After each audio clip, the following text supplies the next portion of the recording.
अब हम आते हैं टाइप्स ऑफ ट्राइसाइल ग्लिसराइड, या फिर आप इनको आमतौर पर टाइप्स ऑफ लिपिड्स जो कहते हैं। टाइप्स ऑफ लिपिड्स, ये लिपिड्स जो हैं ये आमतौर पर लिपिड्स दो किस्म के होते हैं।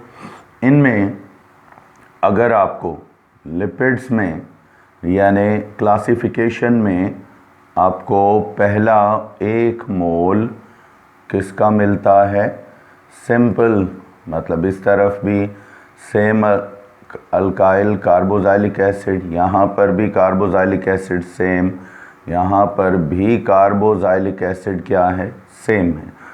अब देखें इस ईस्टर में तीनों के तीनों, all these 3 carboxylic acid groups are same, तो फिर इसको आप क्या कहेंगे, इसको आप कहेंगे सिंपल ईस्टर ऑफ किसका, ग्लाइसरॉल, ट्राइस्टर ऑफ ग्लाइसरॉल, या फिर इसको सिंपल आप क्या कहेंगे, एसाइल ट्राइसाइल ग्लिसराइड, यानी ये ट्राई एसाइल ग्लिसराइड जो है ये आम तौर पर सिंपल हो जाएगा, क्योंकि इसमें सारे के सारे जो एसाइल ग्रुप्स हैं वो क्या हैं, वो सेम हैं।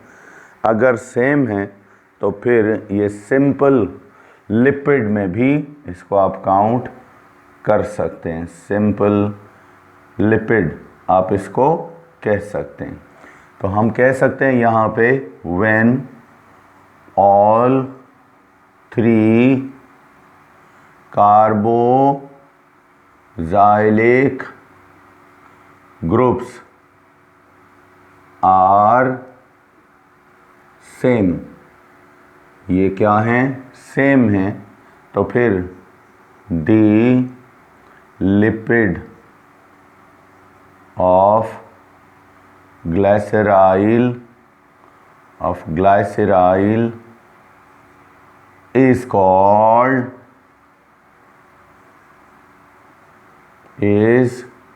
called as simple triacyl glyceride, यानी तीनों ग्लिसराइड के ग्रुप क्या हो गए, सेम हो गए। अगर ये सेम हो जाए तो फिर ऐसे ट्राइसाइल को आप क्या कहेंगे, सिंपल ग्लिसराइड कहेंगे।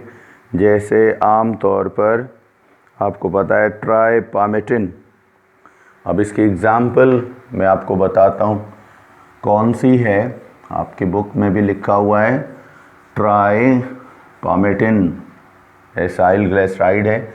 ये देखो 1 2 3, यहाँ पर कार्बोनाइल C15H31, फिर कार्बोनाइल, फिर C15H31, फिर अगेन कार्बोनाइल C15H31। अब देखें ये ट्राइपामेटिन है, कौन सा है, ट्राइपामेटिन।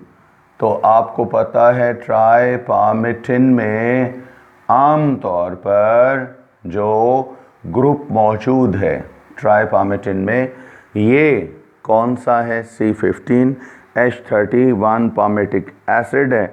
तो इसलिए अब इसको आप क्या कहेंगे, सिंपल ग्लिसराइड या सिंपल एसाइल ग्लिसराइड। अब आते हैं एक और एग्जाम्पल की तरफ। अब देखते हैं दूसरे कौन से हैं। दूसरा, इनमें लिपिड, सिंपल लिपिड्स की टाइप में इसको कहा जाता है mixed tri acyl glyceride, triacyl glyceride, mixed triester भी कह सकते हो। यहाँ पर क्या होगा कि आपको यहाँ पर जो कार्बोजाइल ग्रुप होगा, कार्बोजाइलेट का आइन होगा एसिड का, ये तीनों सेम एसिड नहीं होंगे, ये डिफरेंट एसिड्स होंगे। देखो फर्स्ट कार्बोजाइल अलग, सेकंड उससे भी अलग मतलब डिफरेंट, और फिर एटलीस्ट वन डिफरेंट होना चाहिए, कम से कम एक लाजमन है कि क्या होना चाहिए, डिफरेंट होना चाहिए। तो फिर इसको आप क्या कहेंगे, मिक्स्ड ग्लाइसराइड। क्या कहेंगे इसको, मिक्स ग्लाइसराइड। ये ग्रुप्स जो हैं ये सेम नहीं हैं, ठीक है, ऑल डिफरेंट। याद रखिएगा यहाँ पर सारे के सारे डिफरेंट कार्बोजाइलेट आइंस हैं। यहाँ कार्बोजाइलेट आइन कोई एक कार्बोजाइलिक एसिड के नहीं है, बल्कि एक से ज़्यादा हैं, डिफरेंट हैं। तो हमने इसको क्या कहा, मिक्स ग्लाइसराइड या मिक्स ट्राइसाइल ग्लाइसराइड। अब अगर हम इनकी एग्जाम्पल की तरफ जाएं तो आपको पता है कि कम से कम एक ग्रुप इसमें क्या होना चाहिए, ये चेंज होना चाहिए, बाकी ग्रुप जो है वो सेम हो सकते हैं। तो इसके लिए हम यहाँ पर देखेंगे कौन सा ग्रुप आता है। तो हम यहाँ लिख सकते हैं when at least one कार्बोजाइलेट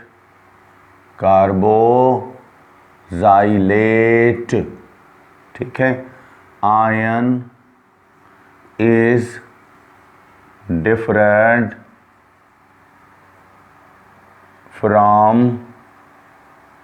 other two carboxylate ions of glyceride, it is called mixed ग्लाइसराइड। इसको आप क्या कहेंगे, मिक्स ट्राइसाइल ग्लाइसराइड, ये आप कह सकते हैं और ये बन सकता है। देखते हैं कैसे। अभी आपको एग्जाम्पल तो दिया, लेकिन अब इसको क्लैरिफाई करना है किस तरह बनेंगे। देखते हैं इसके एग्जाम्पल।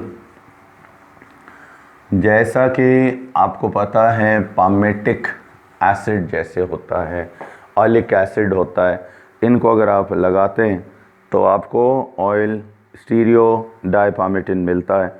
तो इसमें हम देखते हैं ये ग्लाइसरोल हो गया, ठीक है। अब इनके साथ ये कार्बोनाइल ग्रुप हो गया, फिर C17H35, आप चाहें तो भले 2 पे लगा दें। उसके बाद ये नेक्स्ट ग्रुप है C17H31, और उसके बाद ये देखो पामेटिक एसिड और ऑयलिक एसिड आपको पता है, उनको मिला दें तब ये C17H35 या 31 रख दें तो फिर स्टीरियो डाइपामेटिन बनेगा। तो आप बना सकते हैं। यहाँ पर अगर हम इसको 31 कर दें, सिर्फ एक चेंज हो गया। अब देखें आपने यहाँ पर एक जो है पामेटिक एसिड का रखा, दूसरा आपने ऑयलिक एसिड का रखा ग्रुप, तो अब इसका नाम क्या होगा, स्टीरियो माना दो डाइपामेटिन, ठीक है। ये है स्टीरियो डाइपामेटिन, ये वर्ड आप दे सकते हैं इसको, स्टीरियोपामेटिन कह सकते हैं इसको। डाइपामेटिक एसिड के मॉलिक्यूल, स्टीरियो इसलिए कह रहे हैं कि इसमें एक ग्रुप क्या है वो डिफरेंट है। स्टीरियो डबल के लिए वर्ड इस्तेमाल किया जाता है। तो अब हम इस ग्लाइसराइड को क्या कहेंगे, इसको कहेंगे मिक्स्ड ट्राइसाइल ग्लाइसराइड, ये आप इसको कह सकते हैं, ये बनता है, नोट कर लें। तो इस तरह आपने देखा कि हमेशा जब भी हम बात करेंगे मिक्स ग्लिसराइड्स की तो याद रखिएगा मिक्स ग्लिसराइड्स में क्या होगा, मिक्स ग्लिसराइड में कार्बोजाइल ग्रुप्स जो हैं ये कभी भी सिमिलर नहीं होंगे, एटलीस्ट वन तो लाजमन डिसिमिलर होगा। तो हम आते हैं डिफरेंस इन बिटवीन फैट्स या oils and fats, difference between oils and fats, oils और फैट्स में डिफरेंस क्या है। हम कह सकते हैं कि फंक्शनल ग्रुप स्ट्रक्चर के हिसाब से सारे ऑयल्स और फैट्स जो इनमें वैसे कोई डिफरेंस नहीं है, यानी हम कह सकते हैं ऑल फैट्स, फैट्स जो हैं एंड ऑयल्स, ऑयल्स जो हैं आर ट्राइसाइल ग्लाइसराइड, ग्लाइसराइड्स ऑफ किसके हैं, ग्लाइसराइड्स ऑफ ग्लाइसिरोल इसके होते हैं, ठीक है।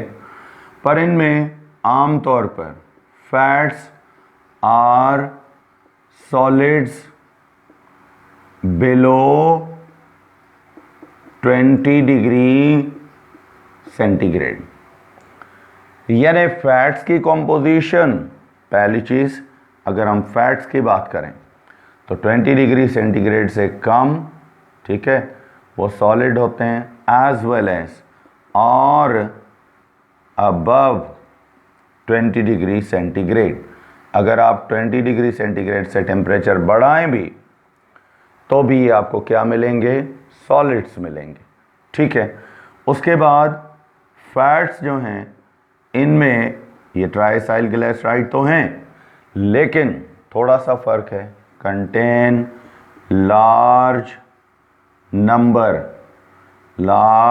Number of unsaturated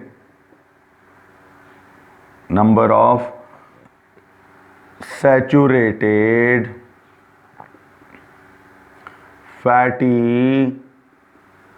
fatty acids, इनके अंदर सैचुरेटेड फैटी एसिड्स की मिकदार बहुत ज़्यादा होती है। आ जाएगा ना समझ में, पिक आ रही आपके पास, ठीक है। यानी इनमें सैचुरेटेड फैटी एसिड ज़्यादा होंगे as compared to unsaturated fatty acids. इनमें अनसैचुरेटेड फैटी एसिड होते हैं बहुत कम, लेकिन सैचुरेटेड फैटी एसिड ज़्यादा होते हैं। तो और ये 20 फिजिकल स्टेट अगर आप देखें तो ये 20 डिग्री पर भी सॉलिड होते हैं, 20 से अबव टेम्परेचर पर भी सॉलिड्स होते हैं, पहला कैरेक्टर। अब आते हैं इनके दूसरे कैरेक्टर की तरफ। इनका दूसरा कैरेक्टर कौन सा है वो हम ऑयल्स में देखेंगे। सेकंड बी ऑयल्स की बात करते हैं। ऑयल्स जो हैं याद रखिएगा आर लिक्विड्स, ये हमेशा लिक्विड्स होंगे बिलो 20 डिग्री सेंटीग्रेड। चाहे आप अबव तो वो होंगे ही लिक्विड, लेकिन 20 से कम करेंगे टेम्परेचर तब भी ये आपको लिक्विड्स किस में, सॉरी ऑयल्स आपको किस में मिलेंगे, लिक्विड्स में मिलेंगे। तो ऑयल्स जो हैं कंटेन, याद रखिएगा ऑयल्स के अंदर contain large number of fatty acids तो उनमें होते हैं, लेकिन कौन से, unsaturated fatty acids, unsaturated fatty acid ज़्यादा होते हैं as compared to saturated fatty acids. Saturated fatty acids के मुकाबले में इनमें अनसैचुरेटेड फैटी एसिड ज़्यादा होते हैं। याद रहेगा बेटा। कुछ ऐसे मतलब आपको ट्राइसाइल ग्लिसराइड मिल जाएंगे जो एक वक्त में ऑयल्स होते हैं एक सीज़न में, और दूसरे सीज़न में वो क्या हो जाते हैं, फैट्स हो जाते हैं। यानी सम ट्राइसाइल ग्लाइसराइड, ये जो होते हैं glycerides, are oils in one season, एक सीजन में oils, and fats in other season, दूसरे मौसम में क्या हो जाएंगे, फैट्स हो जाएंगे। अब आप कहेंगे एग्जाम्पल दें। ईजी एग्जाम्पल्स में कोकोनट ऑयल जो है, कोकोनट ऑयल या आमतौर पर कोकोनट फैट आप कह सकते हैं, ये वो मतलब एसिड्स, ये ग्लिसराइड है जो एक सीज़न में आपको ऑयल की शक्ल में मिलेगा तो दूसरे सीज़न में आपको फैट्स की शक्ल में मिलेंगे। तो इस तरह ये ड्यूअल नेचर वाले भी होते हैं। और उसके बाद जो है अब हम आते हैं ड्राइंग ऑयल्स और नॉन ड्राइंग ऑयल्स की तरफ। ड्राइंग ऑयल्स क्या हैं और नॉन ड्राइंग ऑयल्स क्या होते हैं? बेटा ड्राइंग ऑयल्स और नॉन ड्राइंग ऑयल्स में थोड़ा सा फ़र्क है। ये भी वैसे तो आपको पता है कि ट्राइसाइल ग्लिसराइड होते हैं, लेकिन ड्राइंग ऑयल्स वो होते हैं जिनको एयर में अगर रखा जाए तो क्या करते हैं बेटा, ये आम तौर पर large number of glycerides unsaturated fatty acid के रखते हैं और इनके अंदर डबल बॉन्ड ज़्यादा होते हैं। और जब इनको हम आम तौर पर ओपन एयर में रखते हैं तो इनकी ऑक्सीडेशन होती है और फिर ये आपस में क्या होते हैं, पॉलीमराइज। यानी ड्राइंग ऑयल्स में अनसैचुरेटेड फैटी एसिड तो होंगे ही, इनमें भी होते हैं, लेकिन इनमें वो अनसैचुरेटेड फैटी एसिड्स होते हैं जिनमें पाई बॉन्ड्स की तादाद ज़्यादा होती है। और जैसे लाइनोलिनिक एसिड हैं, लाइनोलिक एसिड्स हैं, इनमें पाई बॉन्ड्स 2-3 इस तरह होते हैं। अब अगर इनको आप ओपन एयर में रखेंगे तो ये ऑक्सीजन इनके साथ रिएक्शन करेगा, डबल बॉन्ड्स जो हैं वो ब्रेक होंगे, और जब ये डबल बॉन्ड्स ब्रेक होंगे तो इनमें ऑक्साइड्स बनेंगे। वो ऑक्साइड्स जो हैं वो क्या होते हैं, आपस में पॉलीमराइज हो जाते हैं। ऑक्सीडेशन का अमल भी होगा, पॉलीमराइजेशन भी होगा, दोनों ड्राइंग ऑयल्स में होते हैं। और फिर वो पॉलीमर एक अच्छा खासा प्लास्टिक की तरह का क्या बन जाएगा, हार्ड टफ लेयर बना लेता है पॉलीमर की। और ये हम इसलिए इनको पॉलिशेस में या पेंट्स में इस्तेमाल करते हैं, ठीक है।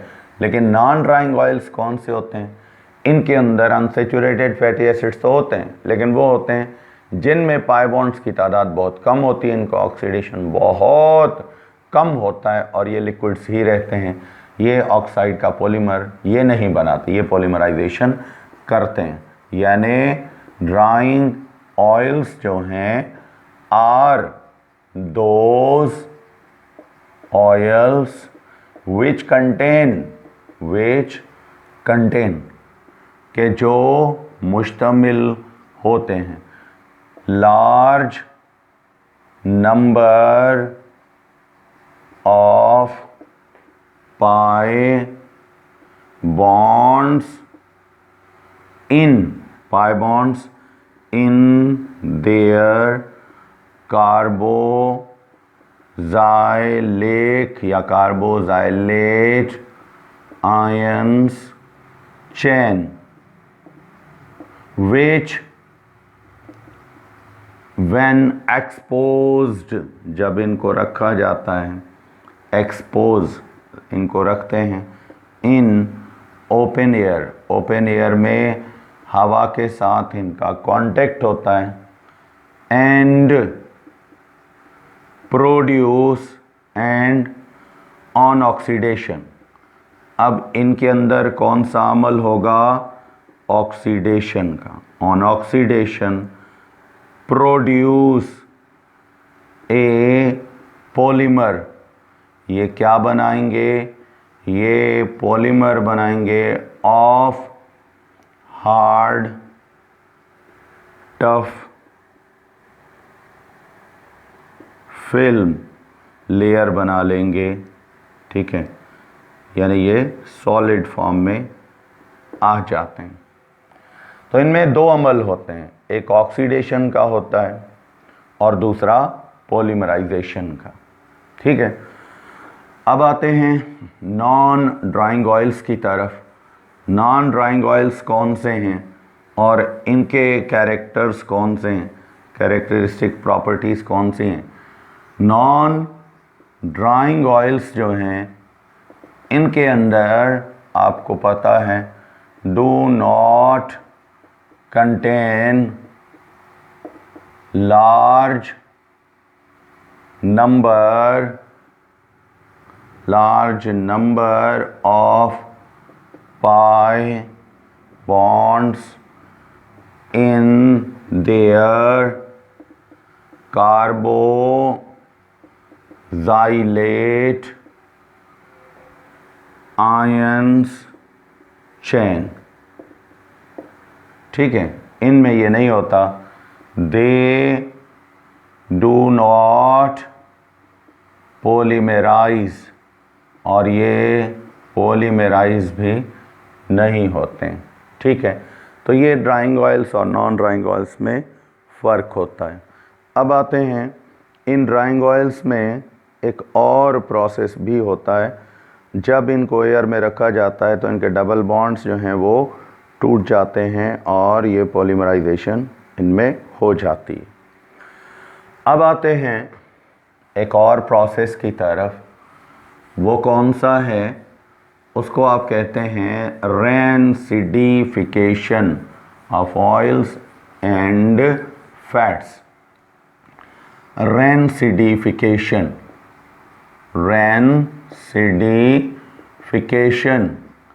ऑफ ऑयल्स एंड फैट्स और ऑयल्स की रैनसिडिफिकेशन। ये ऑयल्स और फैट्स जब ओपन एयर में रखे जाएं तो फिर ये अक्सर क्या करते हैं? ये बैड ऑर्डर के एल्डिहाइड्स और कीटोन्स में चेंज हो जाते हैं। तो फिर इस अमल को आप क्या कहते हैं? ऑयल्स और फैट्स की रैनसिडिफिकेशन। यानी व्हेन, स्पेशली ऑयल्स में ये ज़्यादा होता है, when oils are exposed in air. इसमें अक्सर होते हैं नॉन ड्राइंग ऑयल। ये नॉन ड्राइंग ऑयल्स में ज़्यादा होता है, expose in air and they are oxidized into aldehydes of bad order when their triacyl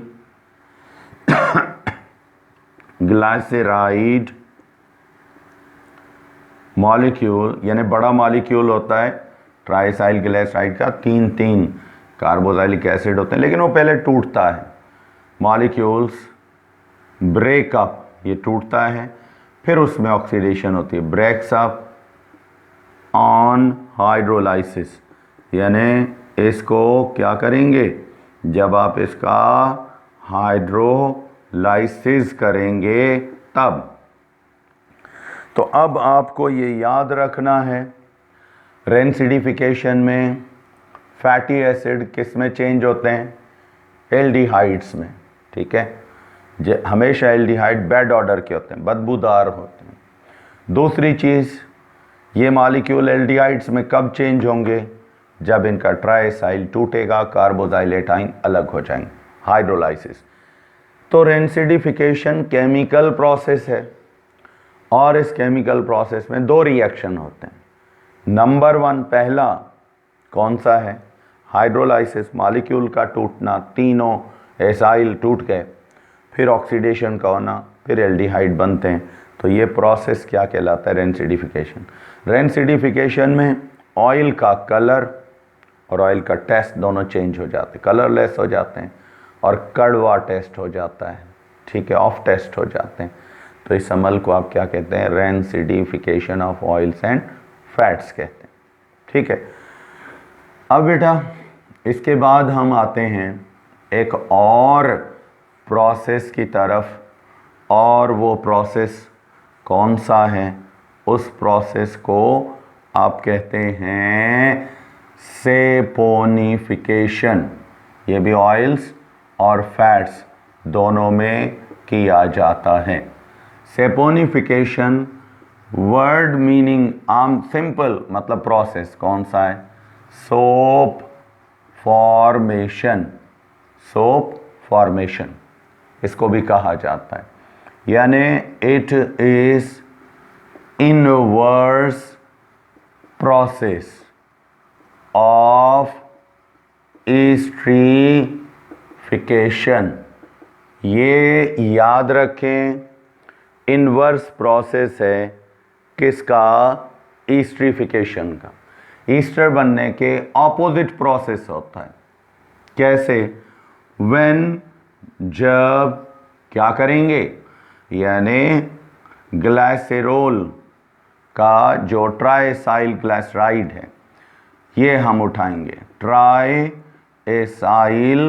ग्लाइसराइड ये आप लेंगे, इज ट्रीटेड, इसका रिएक्शन होगा, पर किसके साथ होगा? Treated with an alkali. Alkali समझते हैं ना, बेस को कहा जाता है अल्कली, सच सॉल्यूशन कह लेते हैं।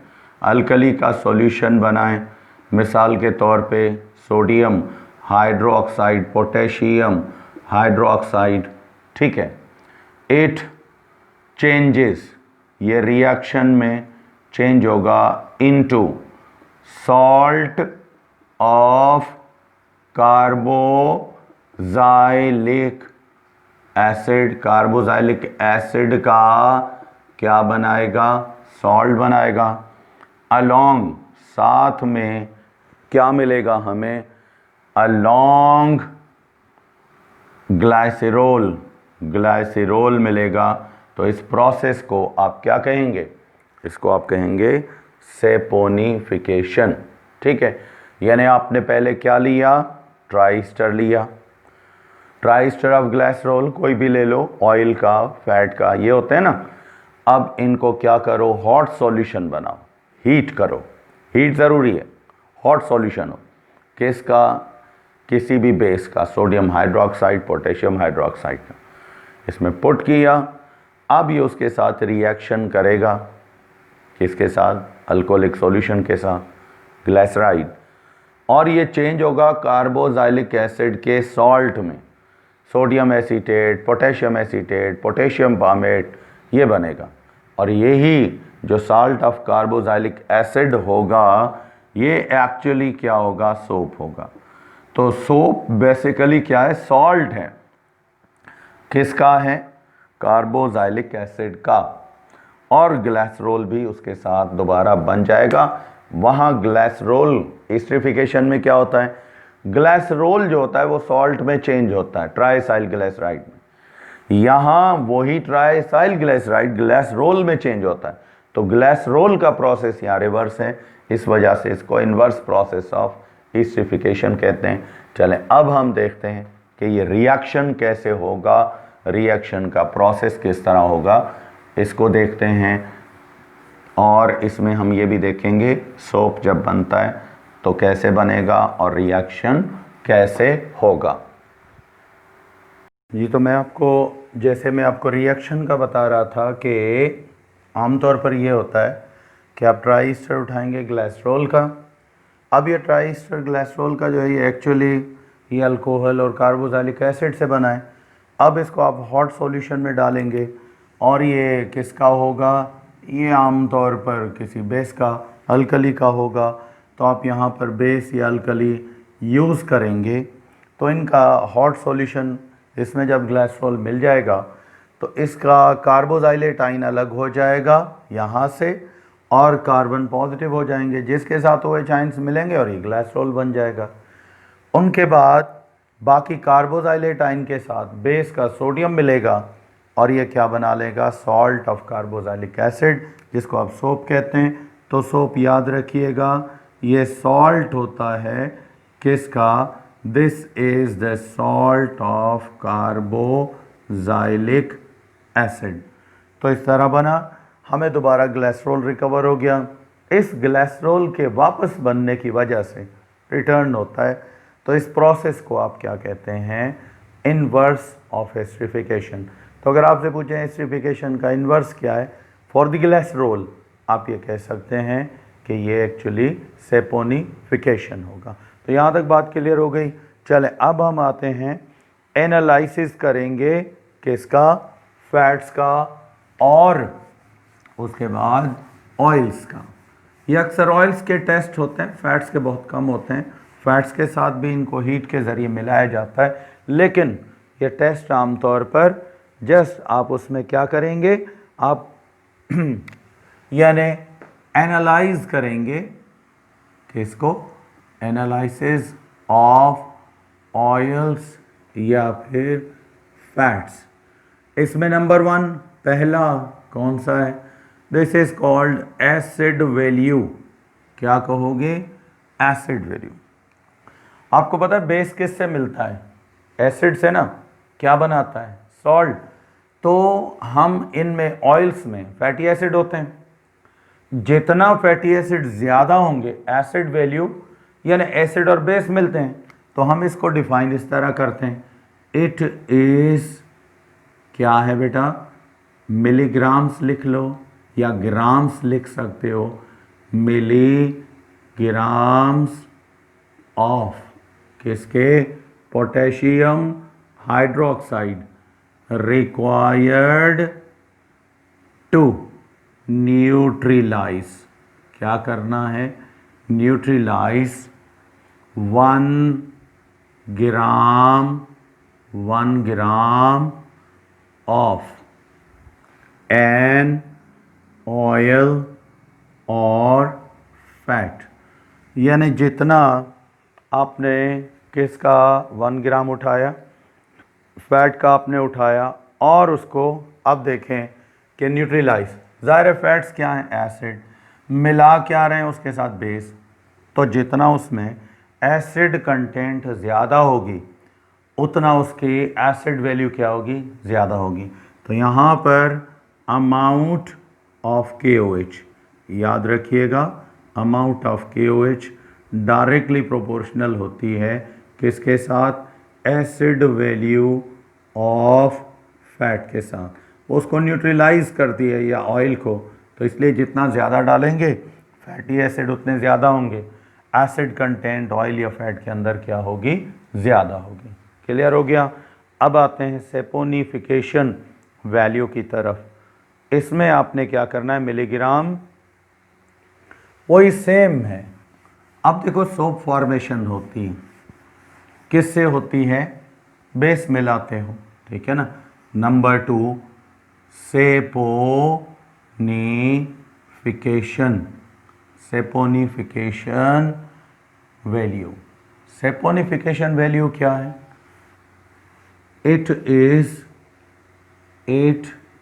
इज अमाउंट ऑफ, ठीक है, किसकी, बेस और अल्कली सच एज, फर्ज करो पोटेशियम हाइड्रो ऑक्साइड, टू सेपोनीफाई यानी उसने क्या करना है, सोप में चेंज करना है।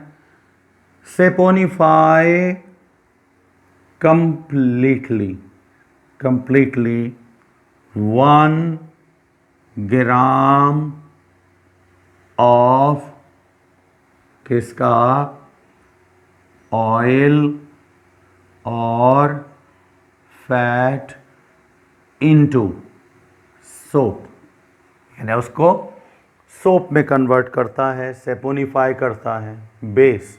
तो ये जितने मिलीग्राम आप बेस के मिलाएंगे, जितना आप हल करेंगे, तो फिर ये आमतौर पर अमाउंट को याद रखिएगा, ये किस में होती है, ये मिलीग्राम्स में। किस में होती है, मिलीग्राम्स में होती है।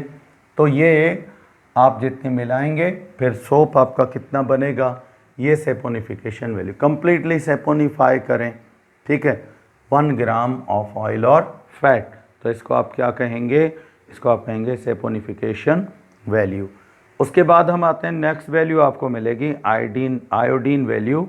यानी आयोडीन वैल्यू आप कहाँ काउंट करते हैं, ये भी आपको एनालाइज करके बताती हैं आयोडीन वैल्यू के कितना अनसेचुरेटेड ऑयल या फैट है।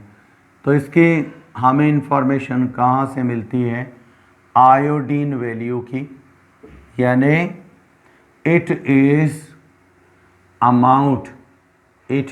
अमाउंट ऑफ आयोडीन रिक्वायर्ड, चाहिए, ठीक है, रिक्वायर्ड टू, ठीक है, बी या to be absorbed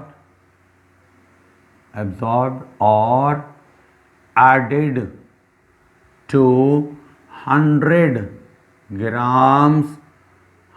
grams of oil और फैट। याद रखें आयोडीन क्यों ऐड करते हैं, आयोडीन एड्स, ये वहाँ ऐड होती है at double bonds to convert iodinated carbon chain. ये कार्बन की चेन में वहाँ ऐड होती है जहाँ डबल बॉन्ड होते हैं, ताकि आयोडीन ऐड होने से डबल बॉन्ड्स का पता चले। अब more iodine value, more double bonds, less iodine value, less unsaturated. तो आयोडीन वैल्यू बेसिकली किस बात को जाहिर करती है, इसको देख लें। यानी iodine value indicates or directly proportional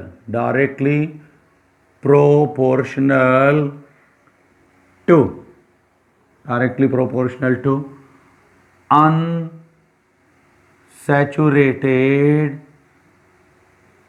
character or number of double bonds। ये जितना आयोडीन वैल्यू बढ़ेगी, समझो उतना ऑयल या फैट्स जो हैं वो क्या हैं, अनसेचुरेटेड हैं। ठीक है, क्लियर हो गया बेटा। तो अब ये थी कुछ सिंपल टेस्ट, यानी आयोडीन वैल्यू, एसिड वैल्यू और उसके बाद सेपोनिफिकेशन वैल्यू, जो आपको बता सकती है कि एसिड्स बेसिस क्या होते हैं और इनकी एक्चुअल पोजीशन क्या होती है। तो इनमें आम तौर पर ये वैल्यू आपको इनकी इंडिकेशन बताती है, एसिड की वैल्यू या फिर बेस की वैल्यू बता सकती है। अब आते हैं उसके बाद वैक्सेस की तरफ।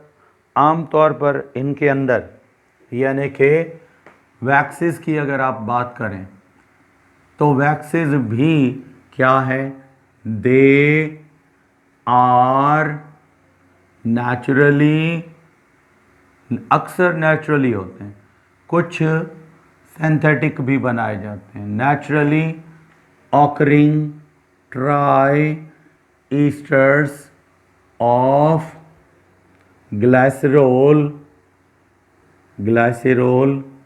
विच या विच कंटेन के जो मुश्तमिल होंगे कितना C16, आपकी बुक में C16 कार्बन 16 से लिखा हुआ है और ग्रेटर ये है, लेकिन जब आप इनके फार्मूले पढ़ेंगे तो C15 भी है, 15 भी है, तो हम बहरहाल बुक को फॉलो करते हैं उस हिसाब से, लेकिन एक्चुअली ये 15 या उससे ग्रेटर कार्बन नंबर हो किसमें, इन कार्बोजाइलेट चेन।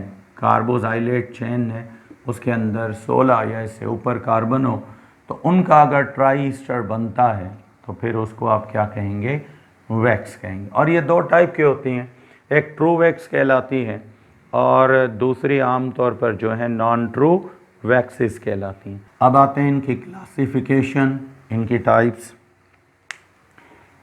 इनके अगर वैक्सेस की टाइप्स की आप बात करें तो इनमें बेसिकली दो टाइप्स होती हैं। एक को आम तौर पर आप क्या कहते हैं, ट्रू वैक्सेस कहते हैं, ठीक है। ट्रू वैक्सेस ये आम तौर पर 15 कार्बन जैसे ऊपर का ट्राई ईस्टर होते हैं, नेचुरली ऑकरिंग होती हैं। तो इनमें आमतौर पर क्या होता है, सिंपल लिपिड्स हैं जो कि आमतौर पर मिलते हैं फाउंड इन द वैक्सेस, यानी they are also they belong to किससे, नेचुरली, ठीक है, naturally occurring lipids. Naturally occurring lipids जो हैं उनमें ये मिलती है। जैसे आपको पता है बी वैक्स, हनी कॉम्ब आपने पढ़ा होगा। उसके बाद जो है स्पर्म जो है होते हैं, स्पर्म एसिटिक, ये ब्लू व्हेल के अंदर होती है, उसके एग्स में होती है, और ये हनी कॉम्ब्स के अंदर होती है। ऊपर वाले में अगर आप देखेंगे तो C25 और C16, ये आपको पता है ये ईस्टर होता है इनका, तो C25 और H31 और C16 H32, इसका फार्मूला अगर आप 3 तक है। उसके बाद इनकी अगर हम बात करें तो बेटा ये C15H आमतौर पर 31 और C16 H33, तो ये H31 और कार्बोनाइल, बाकी इसके अंदर वही C16 H33 आता है। तो ये स्पर्म एसिटिक है और ये बी वैक्स है। ये दोनों जो हैं किस में आते हैं, ये आते हैं ट्रू वैक्सेस में। किस में आते हैं, ट्रू वैक्सेस में ये आते हैं। उसके बाद अगर हम आए नॉन ट्रू वैक्सेस में, अगर हम आए तो इनमें आपको वो स्ट्रक्चर मिलेगा जो बी वैक्सेस में और इनमें नहीं होता, बल्कि इनका स्ट्रक्चर नंबर सेकंड टाइप कौन से हैं, non true waxes. Non true waxes की अगर आप बात करें तो ये आम तौर पर नेचुरली ऑकरिंग तो कम होते हैं, डेरिवेटिव्स बनते हैं, यानी दे आर डेरिवेटिव्स। ये असल में वैक्सेस नहीं है, वैक्स लाइक लगते हैं, derivatives of some mixed lipids, कुछ मिक्स्ड लिपिड्स और उनके डेरिवेटिव से बनते हैं, एंड देयर डेरिवेटिव्स। ये अक्सर लिपिड डेरिवेटिव्स ही होते हैं, एक्चुअली ये फैट्स या वैक्सेस नहीं होते हैं।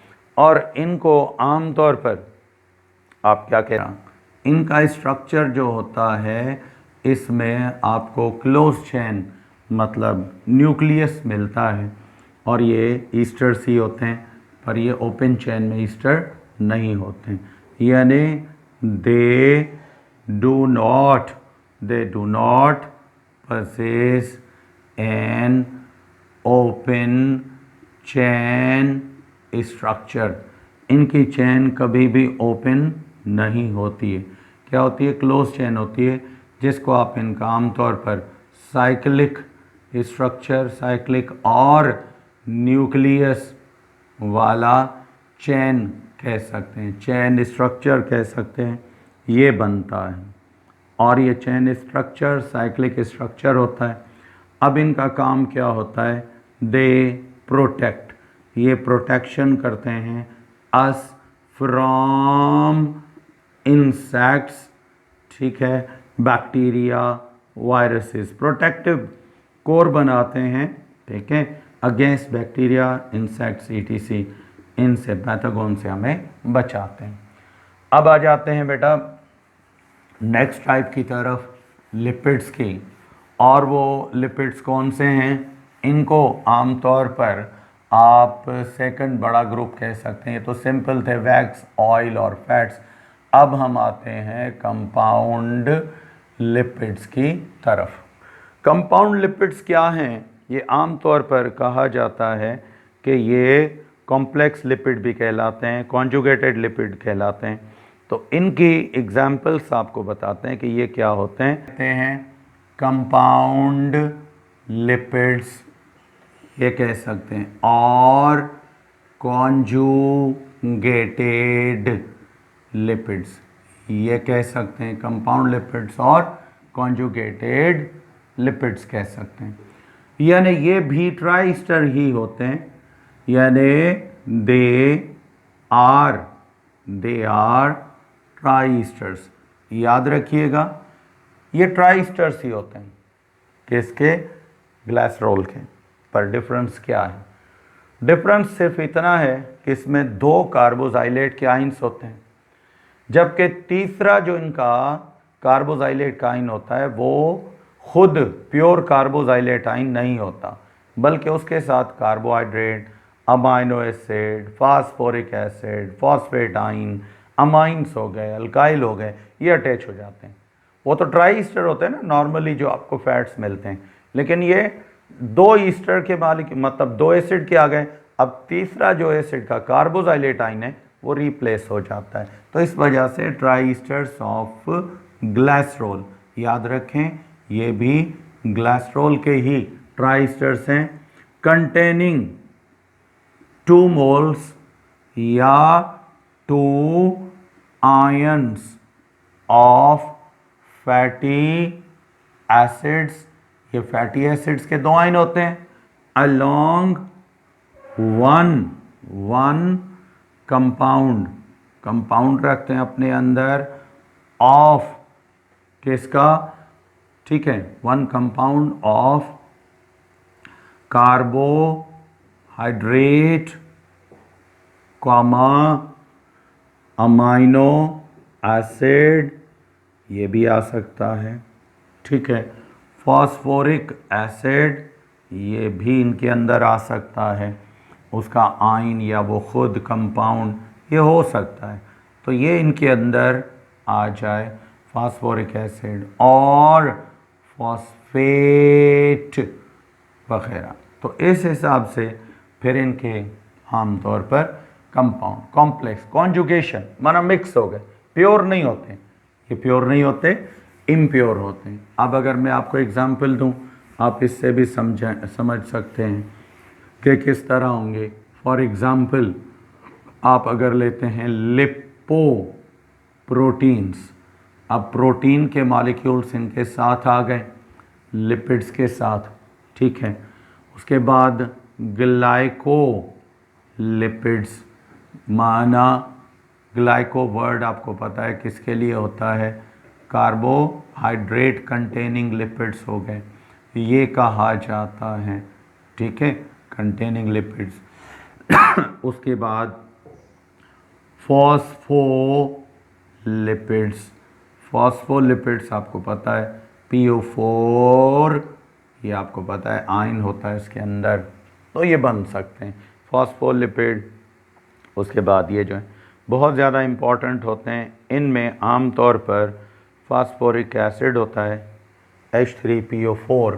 एक एग्जाम्पल में आप मोस्ट कॉमन इनमें कौन से हैं? फॉस्फोलिपिड्स हैं।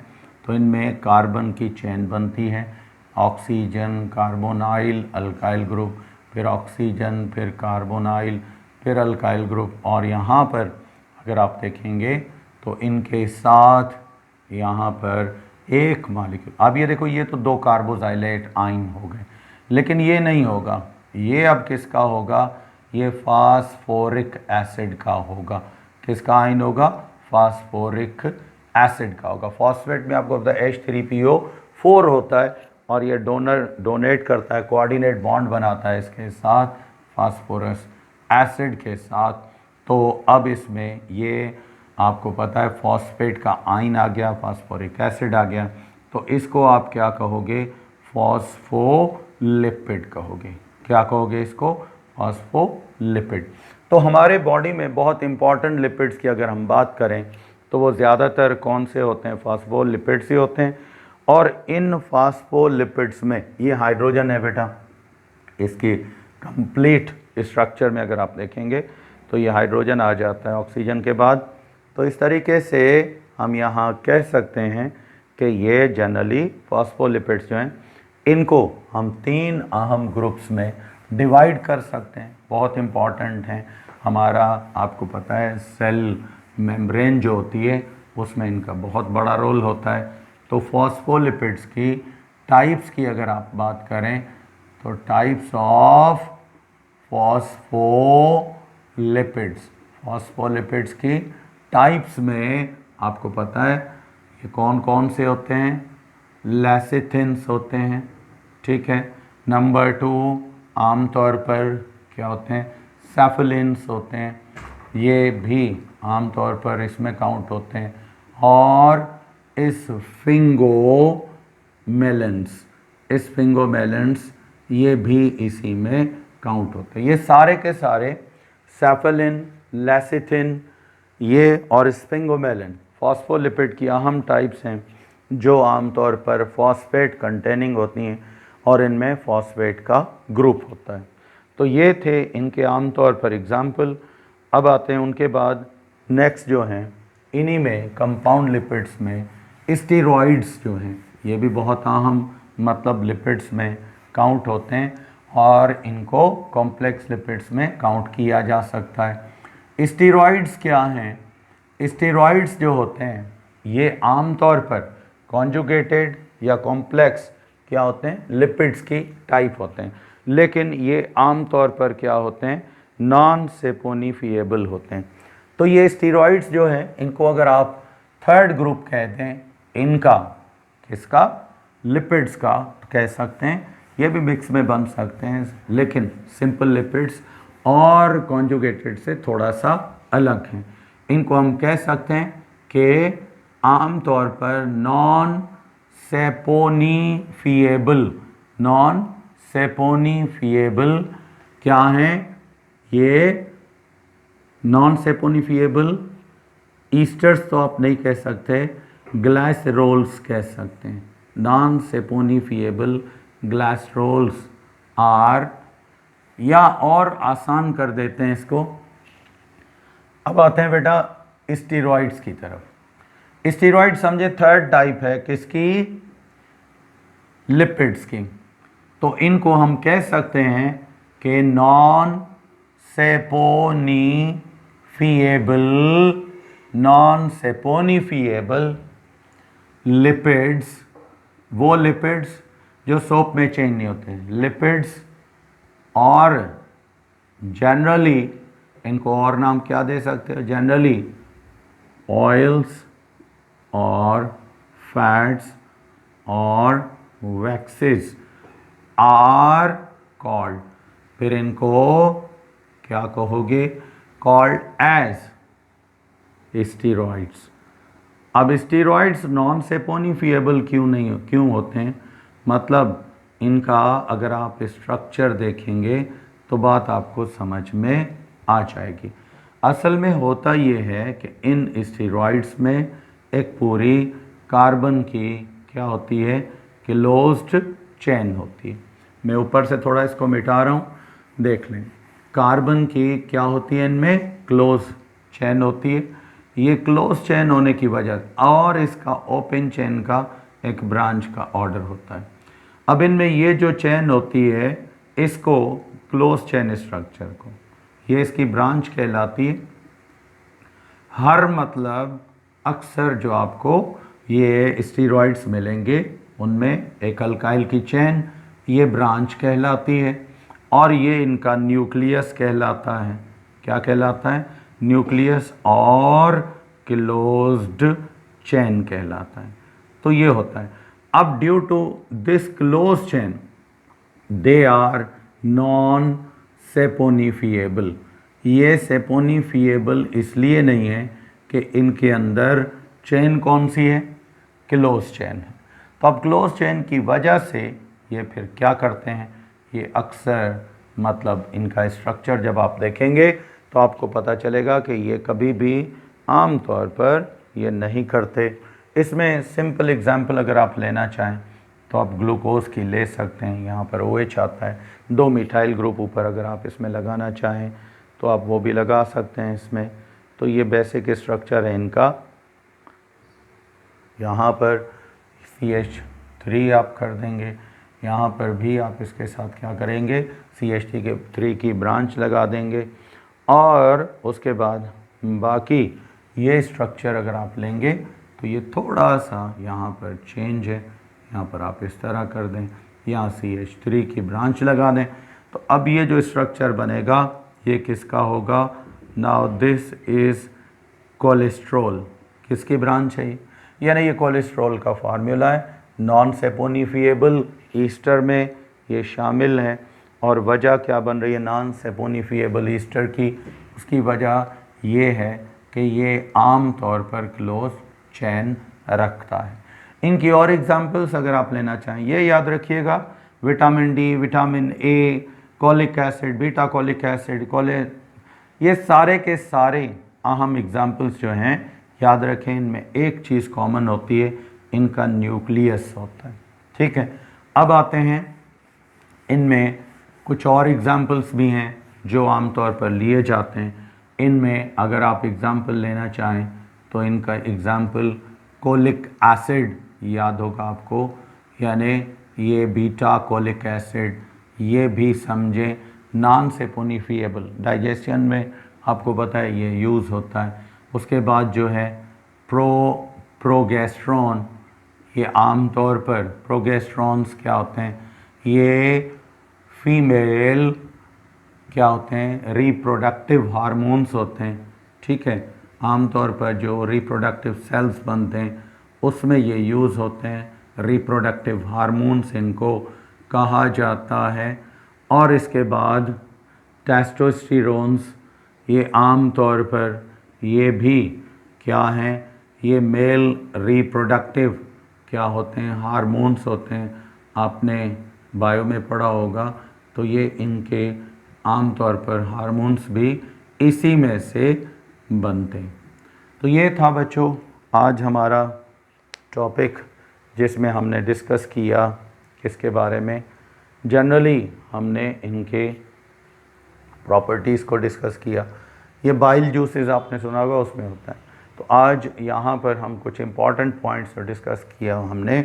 उनमें टाइप्स ऑफ लिपिड्स खुद क्या हैं, ब्लूअर्स रिएजेंट क्या है, टाइप्स ऑफ लिपिड्स क्या हैं, ऑयल्स क्या हैं, फैट्स क्या हैं, वैक्सेस क्या हैं, true waxes, non true waxes.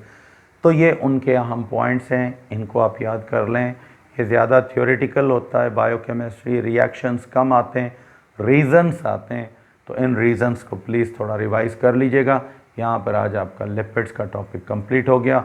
अब हम दोबारा फिर वाइटामिन्स के साथ, आपको एंजाइम और वाइटामिन्स रहते हैं तो ये मैं अपलोड करता जाऊँगा, बाकी आपका रूटीन में लेक्चर वो चलता रहेगा।